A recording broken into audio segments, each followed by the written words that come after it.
오늘 우리에게 주실 하나의 말씀은 마태복음 16장 24절부터 26절까지 말씀입니다. 오늘 우리에게 주실 하나의 말씀은 마태복음 16장 24절부터 26절까지 말씀.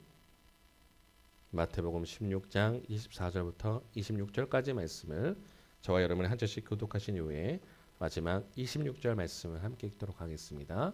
제가 먼저 마태복음 16장 24절 말씀 읽겠습니다.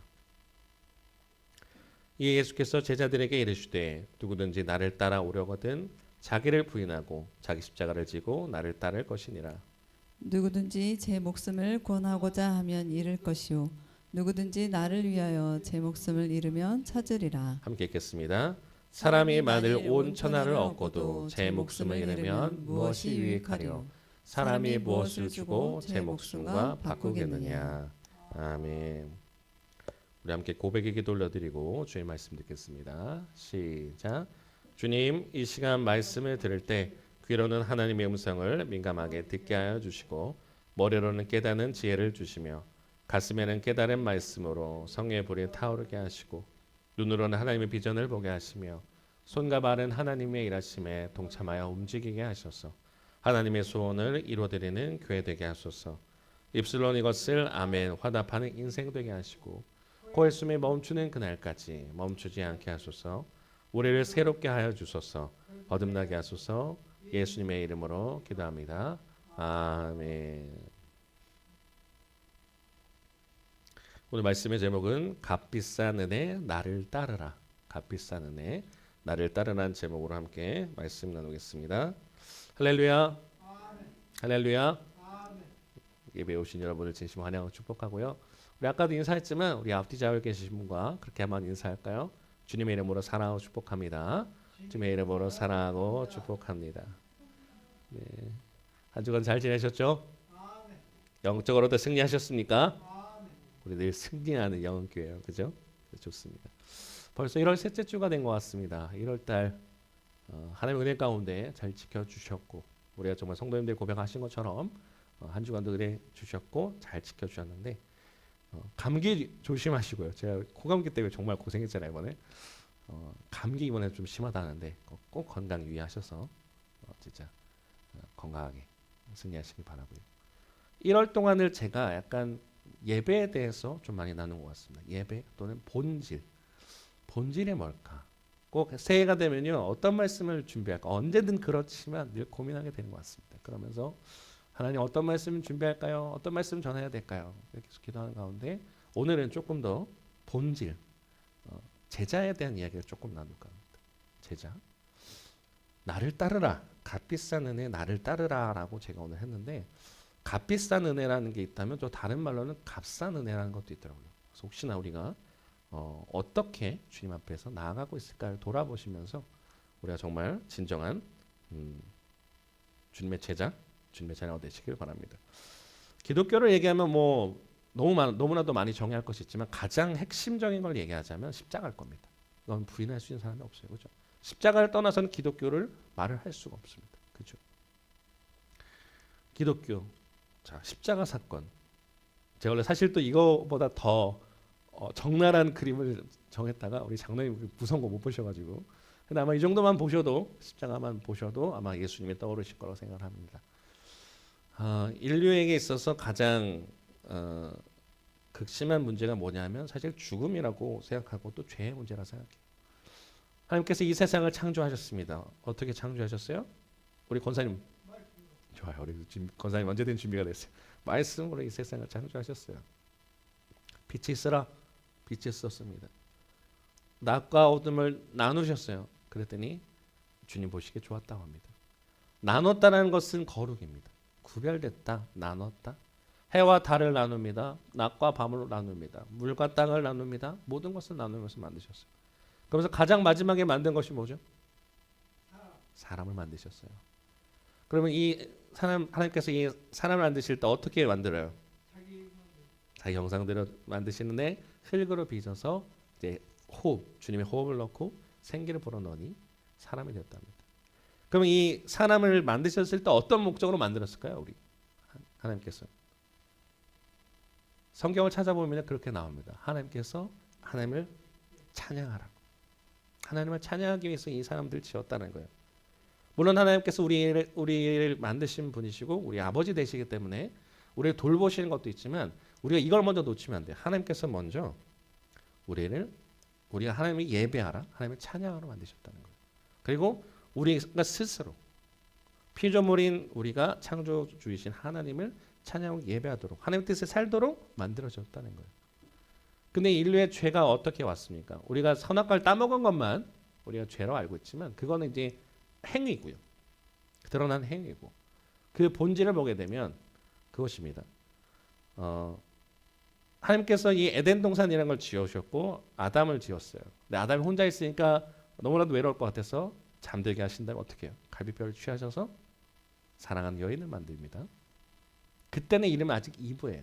나중에 죄를 지은 이후의 이름이 하와가 되는데, 자, 그랬더니 내 뼈 중에 뼈, 너는 살 중에 살이다라고 하면서 이제 여인과 함께 에덴 동산에서 살게 되는데, 하나님께서 이 에덴 동산에서 모든 것을 다 해도 좋다고 했지만 하지 말라는 것이 하나 있습니다. 그게 뭡니까? 네, 선악을 알게 하는 나무를 따먹지 말아라. 그럴 경우 어떻게 된다 그랬어요? 정령 죽을 것이다. 정령 죽는다 그랬어요. 자, 근데 이제 우리가 알고 있는 것처럼 이제 이브에게 뱀이 와서 이제 꼬시죠. 선악과를 보면서 가르치면서 이거 하는 거예요. 너네 이거 먹으면 어떻게 돼? 죽는다 그랬어. 먹지도 말고 만지지도 말라 했다. 만지지 말라는 얘기는 안 했어요. 먹지 말라 그랬지. 그럼 저는 뭔가 조금씩 이 이브의 속에는 뭔가 혼돈이 옵니다. 그러면서 뱀이 제일 중요한 내용으로 사람을 꼬십니다. 죽지 않아. 어떻게 된다고요? 선악 알게 하는 나무를 먹게 되면 어떻게 된다고요? 너희가 하나님처럼 될 것이다. 너희가 하나님처럼 될 것이다. 그랬더니 이 여인을 봤을 때 먹음직하고 보암직하고 지혜롭게 할 만큼 탐스러운 나무라 그랬어요. 아, 보기에 그랬다는 거죠. 이 여인의 시선에서 보기엔 선악과는 저걸 먹으면 죽는 나무가 아니라 내가 하나님처럼 될 수 있고 저걸 먹는 순간 그래 지혜롭게 될 수도 있겠구나. 그 순간 먹습니다. 이것만 하지 말라 그랬어요. 에덴 동산에서 다 해도 된다 그랬잖아요. 만약 이 오령예언께서 똑같아요. 오령예언께서 권사님 이거 다 하셔도 좋아요. 근데 어떤 것 하나 이 리모컨밖에 없어서 죄송합니다. 리모컨 만지지 마세요. 만약 했다면 권사님 여기서 다 하셔도 좋아요. 누워서 주무셔도 되고 뭐 어떤 거 다 만져도 좋습니다. 뭐 커피 드셔도 되고 다 해도 된단 말이에요. 제가 만약에 그런 얘기를 했어요. 근데 하필 이 한능력 전도사가 우리 진필남 권사님한테 요청을 드립니다. 권사님 이것만 하지 마세요. 근데 권사님이 그것을 어기고 이걸 합니다. 이유가 있었어요. 이걸 만지면 전사님처럼 될 것 같아요. 지금 좀 웃긴 내용처럼 웃으시지만 사실은 이 동기가 굉장히 중요합니다. 내가 이걸 만지면 우리 영혼교회 단일처럼 될 수 있을 거야. 만약에 그랬다면요. 이게 사실 우스운 예와 같지만 이게 선악과의 본질입니다. 죄의 본질이에요. 하나님처럼 되고 싶었던 피조물의 창조주를 거역하는 사건. 그래서 결국은 우리가 죄가 되기 시작하는 거예요. 단순하게 선악과를 따먹었다고요? 어떤 걸 지칭하셨어도 됐어요. 선악을 알게 하는 나무를 따먹어도 되고 뭐 다른 거를 지칭해서 이것만 하지 마. 근데 그것을 인간은 하필 하고 말았다는 거죠. 그것이 인류의 죄의 시작이 됐다는 거예요. 그래서 이제 그것을 해결하기 위해서 모든 방법이 다 통원되죠. 근데 안 돼요. 선지자들 보내서 해요. 근데 그 다음부터 어떤 게 생기냐면 인간의 마음 건데 내 마음대로 할 거하고 내 뜻대로 살 거라는 것이 생겨버려요. 물론 하나님께서 우리에게 자유의지를 주셨습니다. 근데 문제는 뭐냐면 그 가운데 자유의지 속에 하나님 뜻에 따르게 살게끔 만들어져 있는데 우리는 계속 거꾸로 하나님 뜻이 아닌 반대로 살아간다. 내가 주인 되어서 내 마음대로 살 거야 라고 합니다. 안 믿는 사람들하고 얘기할 때 어떤 걸 요청할 때가 있어요. 그러면 제일 많이 하신 말은 뭔지 알아요? 내 마음대로 할 거야. 이게 사실 인간의 죄에 들어오면서 나온 본성이에요. 인간의 본성. 근데 그것을 해결하고 싶은 거예요. 그래서 이제 에덴 동산에 쫓아나죠. 그러면서 이제 계속 이제 가인과 아벨도 낳게 되고 그러면서 계속 끊임없이 죄의 아들, 뭐 믿음의 아들 계속 이렇게 갈림길 속에 해결되지 않아요. 말라기까지 가서도 해결되지 않는 거예요. 선지자들 보내도 안 돼요. 돌아오라 외쳐도 안 돼. 막 우상 숭배하고 인간은 유한하니까 자기가 마음대로 하고 싶지만 안 돼. 그러니까 어떤 걸 대상을 만들었고 우상을 숭배하는 거예요. 하나님이 아닌 다른 것을 숭배하기 시작합니다. 하나님 그게 싫은 거죠. 근데 이것을 어떻게 해결할 수 있을까? 하나님은 공의 하나님이시고 사랑의 하나님이에요. 이 두 가지를 같이 해결할 수 있는 거. 죄가 있으면 심판해야 되는데 사랑하니까 죽일 수가 없어요.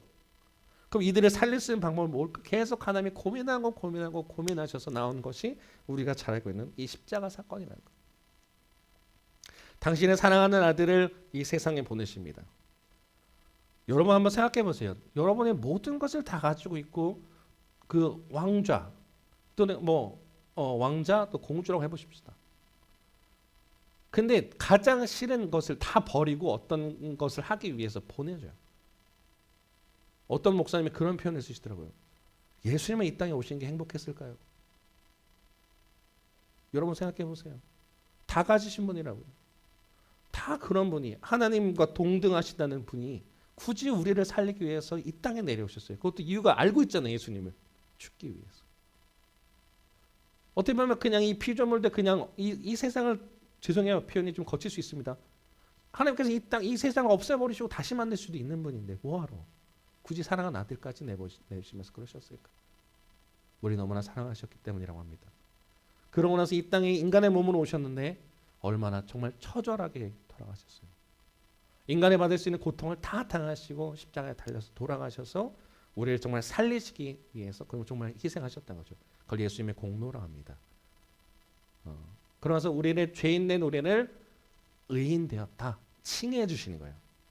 칭하는 겁니다. 칭의. 신학적 전문 용어로는 칭의라는데 칭해 줬다는 거예요. 근데 우리가 이걸 통해서 우리가 진짜 의인으로 온가 완전히 다 신분이 다 바뀌어 버려서 이제 우리는 죄가 아닌 것처럼 죄인이 아닌 것처럼 살아간다는 거예요. 구원 받았으니까 나는 이제 막 살아도 돼. 안 돼요. 그래서 나오는 이단이 구원파예요. 난 구원 받았으니까 이 땅에서 막 살아도 된다? 아닙니다. 우리가 은혜를 받았으면 그 은혜에 정말 보답하는 삶을 살아야 되고 예수님께서 오늘 말씀하신 것처럼 나를 따르라 말을 하는데 자, 예수님의 십자가 사건을 통해서 우리가 구원받았습니다. 아멘이신가요? 안 믿으세요? 예수님의 십자가 사건은 우리 구원받았습니다. 맞습니까? 맞는 거예요. 이건 변하지 않습니다. 대신 우리가 고백해야 되죠. 믿음으로. 나를 위해서 예수님께서 십자가 달려 돌아가셨고 죽으시고 3일 만에 부활하셨다. 그것을 내가 정말 믿습니다 할 때 이 구원이 함께 오는 거죠. 이 예수님께서 십자가의 공로로 나갔단 말이에요. 그러면 그 받은 은혜를 가지고 끝! 내 마음대로 살 거야? 라고 하는 순간부터 되게 힘들어진 거예요. 그걸 뭐라고 표현하냐면 값싼 은혜라는 거예요. 구원받았으니 끝! 내 마음대로 살 거야. 다시 돌아왔잖아요. 제가 아까 인류의 죄의 시작이 뭐라고 했어요? 내 마음대로 살 거라는 동기였어요. 근데 하나님께서 우리를 창조하신 목적이 뭐라고요? 주님 뜻대로 살라고 만들었다고요. 그리고 주님 뜻대로 살기 위해서 우리가 예배라는 것을 하는 것이고 계속 내 의지가 아닌 하나님의 뜻에 맞게 계속 예배하면서 나는 죽고 예수님은 사는 로마서에서 말하는 그대로 살아가는 거예요. 정말 그렇게 살라고 노력을 하고 있을까? 자, 1월은 제가 본질에 대해서 얘기한다고 했어요. 이게 되게 중요한 내용이라서 다른 때는 좀 무거운 내용을 안 드렸지만 오늘은 사실 무거운 내용도 아니에요. 본질이기 때문에. 기본이고 본질이기 때문에 오늘 이것을 좀 오늘 다루겠다 생각을 했습니다. 그래서 이번 주는 좀 제가 주중에 책을 좀 봤어요. 그래서 좀 참고하다 보니까 좀 여러분에게 몇 가지 소개해 드릴까 합니다. 디트리 보네포라는 목사님이 있어요. 이 목사님이 진짜 굉장히 당대 천재였는데 이분이 히틀러의 그러니까 이 교회들을 자꾸 막 뭐랄까요 나라도 되게 힘들게 만들었지만 교회들로 하여금 못하냐면 내가 하나님이다 나를 따르라고 만들게 했다고요. 그랬더니 그건 아니지 않냐 하면서 저항하셨던 목사님이신데 이 목사님이 나를 따르라라는 제목의 책을 만드셨어요. 도로로 나흐포르겐이라고 하는데 여기에 보면 값싼 은혜와 값비싼 은혜를 구분짓습니다. 아까 말씀드린 것처럼 값싼 은혜는요 삶의 변화를 요구하지 않는 은혜라고 해요. 근데 값비싼 은혜는 우리가 모든 것을 내려놓고 그리스도를 따르도록 요구한다라고 하고 있어요. 그러니까 무슨 말이냐면 우리가 이제 교회를 다니고 기독교인이 됐다는 건요. 그리고 세례를 받으셨잖아요. 세례 받았다는 건 뭐냐면 세례 받을 때 물에 담굽니다. 물에 담근 이유 아세요? 물론 요새 약식으로 물만 끼얹지만 죽음, 물이라는 건 죽음의 상징이에요. 죽었다가 다시 살아나는 건 뭐예요? 부활이죠. 나의 인생 내 마음대로 살았던 것은 이제 죽고 이제는 주님의 뜻대로 살겠습니다라고 고백하는 것이 사실 세례예요. 그냥 언제부턴가 그냥 예식으로서만 하게 되는데 물론 그것도 중요합니다만 기본 뜻은 알아야죠. 주님의 뜻대로 값비싼 은혜대로 살겠다. 값싼 은혜는요 구원받았어요. 아, 그래 구원받았네 이제 내 마음대로 살 거야. 이게 값싼 은혜라고 디테일에 보내폰 얘기하시고 값비싼 은혜는요 우리가 모든 것을 내려놓고 그리스도를 따른다. 예수님께서 말씀하신 거예요. 나를 따르라. 그걸 요구한다고 말해요. 그리고 윌리엄 밀리몬이라고 UMC 감독이셨던 윌리엄 밀리몬 그리고 듀크 대학의 교수님이셨는데 부족한 것이 없는 사람에게 왜 복음이 필요한가라는 책을 지으셨어요. 저는 이 오룡에 와서 더욱더 이걸 깨닫습니다. 부족한 것이 없는 사람에게 복음이 필요하다. 겉으로 보이기에는요 너무나도 괜찮아 보여요. 뭐 경제적으로 부유하고 건강해 보이고 자녀들도 뭐 다 출세했고 뭐하고 그러니까 소위 말하는 진짜 뭐 부족한 것이 없어 보이는 사람들한테 복음이 필요합니다 했을 때 그 사람들 와닿지 않는다는 거예요. 왜? 난 다 갖고 있는데. 근데 그런 사람들에게 진짜 오히려 더 복음이 필요하다고 이번 얘기해요. 왜냐? 그리스도만이 우리 삶의 참된 의미와 가치를 부여하기 때문이다. 지난주에 제가 사마리아 여인에 대해서 설교를 했어요. 공허하고 힘든 사람에게는 진짜 복음이 필요한 것 같아요. 근데 부족한 게 없어 보이면 그게 아니냐? 아닙니다. 겉으로 보이기에는 다 멀쩡해 보여요. 근데 모든 가정들 한번 살펴보세요. 돈 많다고만 행복할까요? 뭐 다 부족함이 없으면 괜찮아 보일까요? 아닙니다. 공허함이 있어요. 또는 해결되지 않는 그런 것이 있습니다. 근데 그런 것은 주님만이 그리스도만이 해결할 수 있다고 얘기를 하는 거예요. 그래서 부유한 사람이든 가난한 사람이든 건강한 사람이든 건강하지 않은 사람이든 모든 사람들에게 우리는 뭐가 필요하냐면 십자가 그리스도의 복음이 필요합니다. 그러면서 존 맥어더 목사님이라고 또 계시는데 이 목사님 똑같은 얘기하는 거예요. 우리의 값비싼 기독교, 우리의 기독교는 값비싼 것이다. 우리의 모든 것을 요구하며 이를 위해 모든 대가를 치를 준비가 필요하다. 그러면서 우리를 어떻게 말하시면 불렀다는 거예요. 우리를 제자. 예수님께서 12제자만 부르신 게 아닙니다. 우리는 하나님의 자녀고 그런 존재가 맞지만 또 하나의 존재는 뭐냐면 하나님의 제자예요. 예수님의 제자답게 살아야 된다. 그래서 하나님의 부르심은 우리의 전 존재를 변화시키며 단순히 듣는 데 그치지 않고 삶으로 응답하게 만든다. 그러니까 오늘 우리가 말씀을 듣습니다. 그러면 어떻게 살아야 되냐면 그래 오늘 말씀을 통해서 나에게 도전되는 것은 무엇이지? 난 어떻게 살아야 되지? 난 제자답게 살아야 되겠구나라는 계속 끊임없는 신앙적 싸움이 있어야 되는데 그냥 언제부턴가 교회로 오면 사람들은요 참 죄송한 표현이에요. 자기 만족과 자기 필요한 설교만 듣고 내 마음에 차지 않으면 그냥 안 들어버린 경우가 있다는 거예요. 근데 오늘 본문 보겠지만 절대 예수님은 그런 쉬운 말씀을 하지 않습니다.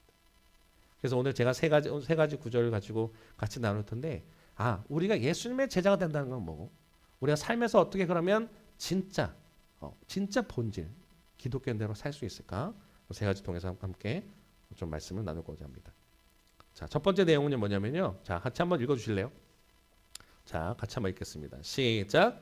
자기를 부인하라. 삶의 주권을 내려놓는 결단. 다시 한번 더요. 같이 시작. 자기를 부인하라. 삶의 주권을 내려놓는 결단. 되게 중요한 겁니다. 오늘 본문 읽었지만 다시 한번 읽겠습니다. 시작. 이에 예수께서 제자들에게 이르시되 누구든지 나를 따라오려거든 자기를 부인하고 자기 십자가를 지고 나를 따를 것이니라. 아멘. 예수님께서 제자들에게 말씀하십니다. 이때가 언제냐면 이제 십자가에 달려 돌아가시기 전에 제자들과 이제 계실 때 하던 이야기예요. 얘들아, 나는 이제 십자가를 치러 갈 거야. 예루살렘에 가게 되면 십자가를 지게 되고 죽은 다음에 3일 뒤 부활할 거야 얘기를 해요. 근데 제자들이 예수님이 갖고 있던 생각은 뭐였냐면요. 메시아라고 생각했어요. 근데 우리가 갖고 있던 메시아랑은 조금 달라요. 우리가 갖고 있는 메시아는 뭐예요? 우리의 죄를 구원하신 분에 대한 메시아만 생각했잖아요. 근데 이 당시 때는 로마의 시대에 압제를 당하고 있었기 때문에 이 당시에 약간 다윗 왕과 같이 자기들을 로마에서 구출해서 힘 있는 메시아가 와서 자기들을 구해낼 것을 기대했다는 거예요. 우리가 좀 생각이 다르죠. 제자들마저도 그랬다는 거예요. 그래서 나중에 본문을 보십시오. 성경들 보세요. 그럼 뭐라 그래요? 주님께서 왕좌에 오르시거든 한 명은 얘기하잖아요. 세베대 아들 엄마가 왔고 내 아들들 와서 한 명은 좌편, 한 명은 우편에 앉게 해주십시오. 예수님에 대한 이해를 못한 거예요. 그냥 이 땅에 왕으로 오셔서 진짜 딱 힘 있는 왕에 대해서 우리를 다스릴 것만 봤다는 거예요. 근데 이때 예수님께서 나한테 십자가 질 거 하니까 막 되게 황당한 거예요. 그때 어떻게 하냐면 베드로가 예수님의 멱살을 잡습니다. 그래서 흔드는 거예요. 뭐라고 하세요? 예수님 그러시면 안 됩니다. 라는 게 사실 이 본문 앞의 내용이에요. 그랬더니 예수님께서 밀치죠. 사탄아 물러가라. 너는 너가 모른다고 얘기하는 거예요. 그것처럼 사실 우리는 우리의 뜻대로 되기를 바랍니다.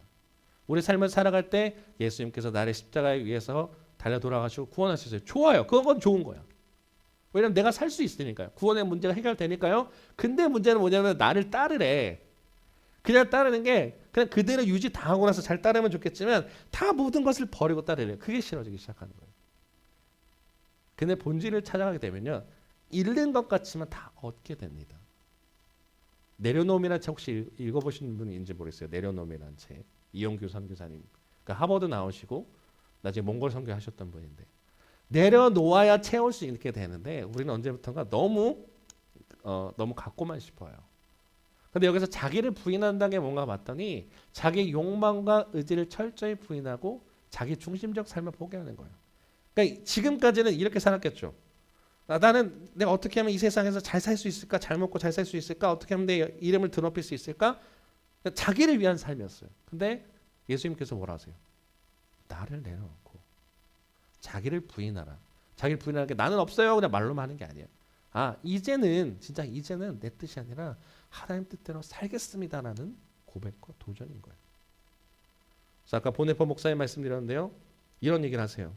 믿음 없는 순종은 불가능하며 순종 없는 믿음은 죽은 믿음이다. 결국 우리가 믿음이 있다 말할 때는 순종이 가야 되고 순종이 없다는 건 믿음이 없다는 거예요. 같이 동일합니다. 내가 진짜 예수님 믿습니다 말할 때는 사실 행동까지 가게 되는 거.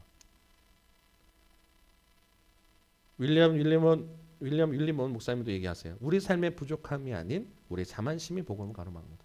결국은요. 나 다 괜찮아요. 주님 복음 없어도 돼요. 내 마음대로 살 수 있어요. 아니 난 그거 하기 싫어요. 막는 순간 복음 우리에게 들어오지 않는다고 합니다. 근데 인정해야 된다는 거죠.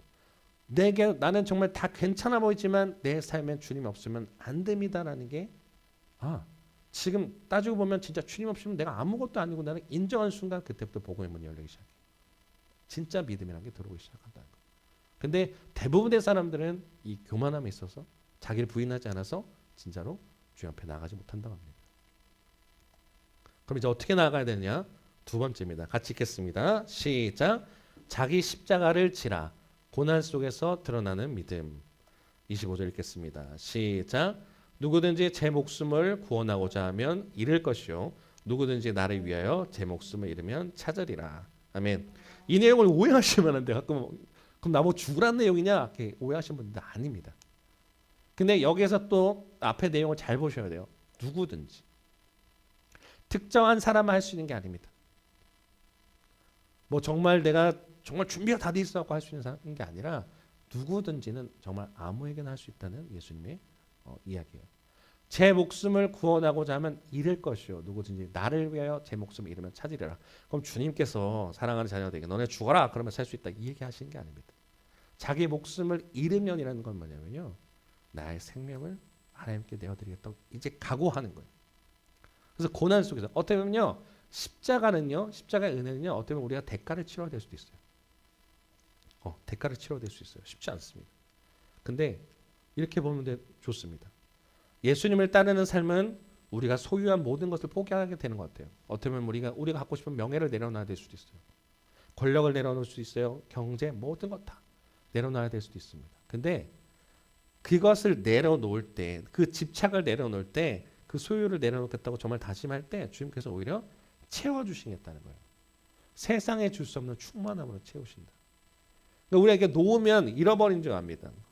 그래서 이 그림을 하나 찾았는데 참 기가 막힌 거예요. 내 손을 잡고 나를 따르라 말씀하시고. 근데 너무 움켜쥐고 있으니까 주님 잡을 손이 없다는 거예요. 내려놓으면 주님으로 채워진 모든 것이 다 채워지게 될 텐데 우리는 이걸 내려놓지 못하는 것 같아요. 참 어렵습니다. 오늘 쉬운 얘기 드리는 게 아니에요. 사실 어려운 문제가 맞습니다. 하지만 우리가 진짜 나아가야 되는 것은 이거라는 거예요. 더 갖고 있어서 주님 이거 놓을 수 없어요. 주님 이것만 가지면 안 될까요? 내 손 잡아라. 잡을 손이 없대요. 근데 진짜 주님 다 내려놓고 주님 잡으면요. 엄청난 진짜 이건 경험해 보셔야 돼요. 세상에 줄 수 없는 행복감이 있어요. 만족감이 있습니다. 그리고 진짜 하나님은 다 내려놓으라 할 때 다 정말 우리 궁핍하게 여기시냐? 아니요. 채워주신 하나님이라는 거예요. 근데 그러기 위해서는 진짜 우리가 진정한 십자가의 길로 나아가야 되고 제자의 길로 나아가야 됩니다. 그래서 마지막으로 이렇게 얘기하십니다. 같이 읽겠습니다. 시작. 나를 따르라. 순종과 친밀함의 여정. 자, 26절 읽어볼게요. 시작. 사람이 만일 온 천하를 얻고도 제 목숨을 잃으면 무엇이 유익하리요? 사람이 무엇을 주고 제 목숨과 바꾸겠느냐. 아멘. 사람이 온 천하를 얻었어요. 사람이 정말 내가 갖고 싶은 걸 모든 걸 다 얻습니다. 그러서 제 목숨을 잃으면 무엇이 유익하겠냐는 거예요. 사람이 무엇을 주고 제 목숨과 바꾸겠느냐. 여러분이 천하를 얻었습니다. 참 죄송한 편이요. 만약 당장 내일 죽는다면 무슨 의미가 있을까요? 육신의 목숨도 그래요. 근데 이것은 여기서 제 목숨이라는 것은 단순한 육신의 목숨뿐만 아니라 영적인 영혼을 말합니다. 다 가졌어요. 근데 영혼을 잃어버린다면 무엇이 유익하겠느냐. 그러니까 사람이 무엇을 주고 제 목숨과 바꾸겠냐는 거예요. 그러니까 하나님에서 단절되고 나서 다 갖춰진들 그것이 진짜 갖춰진 걸까? 아니라는 거죠. 그래서 제 목숨과 바꾸겠냐라고 하는 것은 경제적 교환을 암시한다고 합니다. 영혼의 무한한 가치. 그러니까 너는 정말 어떤 것과 바꿀 수 없는 소중한 것인데, 너 영혼은 소중한 것인데 지금 이 육신의 건 썩어질 것으로 바꾸겠느냐. 그러니까 결국 예수님께서 말씀하신 게 다 내려놓고 자기를 부인하고 자기 십자가를 지고 나아가라. 너가 갖고 있던 주인된 의식, 너가 성공하고 싶은 거, 너가 아니라 이제는 주님, 내가 주님의 종으로서, 주님의 자녀로서 그렇게 주님과 함께 나가겠습니다. 그러면서 한 명 한 명씩 부르시는 거예요. 누구야? 나와 함께 나의 일을 하자. 그렇게 말씀하시는 거예요. 제자도. 이것을 빼앗놓은 순간부터 우리는 값싼 은혜가 되어버린 겁니다. 그래서 오늘 값비싼 은혜. 십자가 은혜는 우리에게, 예수님은 우리에게 전부를 내어주셨어요. 근데 우리는 전부는 드리지 못할 망정 여전히 우리는 우리 마음대로 살아있지는 않는지. 그래서 에드먼드 클라운이라는 목사님은 그렇게 말씀하십니다. 하나님의 부르심은 단순히 명령이 아니라 사랑의 초대다. 그러니까 너는 이제 그럼 이렇게 해. 그 강제로 얘기하시냐? 그러지 않나요? 이제 나와 함께 이 길을 가자. 누구야? 지금까지 너의 길로 살았니? 이제 내가 너에게 다 줬잖아. 함께 나와 길로 가겠니? 라고 사랑의 초대로 부르신다고 합니다. 값비싼 은혜 한번 치러보시겠습니까? 주님과 함께 나아가 보시겠습니까? 오늘 세 가지로 여러분에게 도전을 드리고 말씀을 정리하겠습니다. 오늘 설교 들으시면서 많은 생각을 하시고 많은 도전이 오셨을 거라 생각해요. 그러면서 여러분에게 정말 진짜 내가 믿음이란 게 무엇이고 난 정말 제대로 신앙생활하고 있을까 돌아보시기 바라는데, 첫 번째 내용은 이겁니다. 나는 내 자아와 욕망을 내려놓고 예수님께 내 삶의 주권을 맡기고 있는가. 두 번째는 나는 고난과 희생 속에서도 예수님을 따르겠다는 결단을 하고 있는가. 나는 값비싼 은혜를 받은 자로서 그네에 합당한 삶을 살고 있는가. 언제부턴가 참 죄송한 표현이에요. 한국교회가 이게 빠져버리기 시작하고 기복주의로만 가기 시작하니까 무너지는 거예요. 세상에서 욕을 먹기 시작하는 거예요. 더 기독교가 나아지지 않고 왜 후퇴하고 계속 이렇게 되었을까. 기독교는 고등종교입니다. 더욱더 주님을 따라가고 또 주님께 나아가야 되는 게 있어서 쉽지 않은 길을 걸어가야 되는 거예요. 근데 나는 받고만 싶어. 주기는 싫고 받고만 싶어. 이걸 세상적 표현으로 말한다면요. 어떻게 돼요? 이기주의예요. 나쁜 거죠. 갖고만 싶고 대가를 치르지 않아요. 근데 주님께서는 오늘 어떻게 하느냐? 나를 따르라. 그렇다고 강제적으로 우리를 끌고 가지는 않으십니다. 얘기는 하시는 거예요. 나를 부인하고 나의 십자가를 같이 가겠니? 라고 말씀하시는 겁니다. 값비싼 은혜. 주님께서 주신 건, 우리에게 주신 건 값비싼 은혜입니다. 그 은혜를 값싼 은혜로 만들지 않고 주님께 나를 부르신 삶에 우리가 같이 합당하게 나아가면서 나를 따르라. 쉽지 않아요. 하지만 오늘 하루 그리고 이제 계속 결단하는 거예요. 그러면서 주님, 내가 제자의 삶을 살겠습니다. 내가 움켜쥐고 있던 건 내려놓고 오늘 주님과 함께 가겠으니 충만하게 채우시는 은혜로 우리를 붙들어 주옵소서라고 오늘 살아보시고 오늘 한 달도 살아보시고 2025년도 그렇게 도전하시고 아니 주님께 가는 그날까지 도전하시고 나가는 저와 여러분 되기를 주님의 이름으로 부탁을 드립니다. 기도하겠습니다. 우리의 전부 되어주시고 우리의 모든 것 되어주신 주님, 정말 죽을 수밖에 없는 우리들을 주님께서 너무나 사랑하셔서 정말 십자가 사건을 통해서 모든 것을 내어주시고 하였는데, 하나님 우리는 받은 은혜에 대해서 감사는 하지만 사실 주님께 뭔가를 드리려고 하지 않습니다. 주님, 제자를 살아간다는 것은, 주님의 자녀를 살아간다는 것은 그에 합당하게 나가야 되는데, 구원받았으니 이제 내 마음대로 살 거야. 처음에 에덴 동산에서 죄를 지었던 것처럼 여전히 우리는 우리의 주권대로 우리의 삶에 우리가 의지가 있어서 우리 마음대로 살아가길 바라고, 이 세상에서 우리야만 우리의 성공만을 향해 달려가는 인생입니다. 그러나 주님, 기도하는 것은, 제자라고 하는 것은, 주님의 자녀라고 하는 것은 우리의 지어진 목적대로 하나님께 영광 돌리고 하나님의 뜻을 따라 살아가야 될 텐데, 주님 자기를 부인하고 자기 십자가를 지고 나를 따르라 하셨습니다. 우리가 값비싼 은혜를 받았으니 우리도 값비싼 은혜 받은 것처럼 주님께 드리는 인생 되게 인도하시고, 이것이 쉽지 않음을 고백합니다. 그러나 주님께서 우리를 살려주신 그 은혜에 감사하면서 오늘도 다시 한번 내 마음에 결단하고 도전하면서 주님께 드려지는 제자의 삶을 살 수 있도록 인도하시옵시고, 나를 따르라 했을 때 움켜진 손이 많아서 주님의 손을 잡지 못한다면 그것을 다 내려놓을 수 있도록 인도하시고, 주님의 손을 잡았을 때 채우시고 충만하게 하시는 그 은혜를 통해서 주님께 온전히 붙들릴만 되는 저희들 될 수 있도록 인도하시옵소서. 이제 한 주를 살아갑니다. 주님 더욱더 우리를 통해서 믿지 않는 영혼들에게 복음을 증거할 수 있는 입술과 삶이 되게 인도해 주시고, 저 사람처럼 제자 나도 저렇게 살아겠구나 본이 될 수 있는 인생들 될 수 있도록 하며 역사해 주시옵소서. 감사합니다. 예수님 이름으로 기도드렸습니다. 아멘.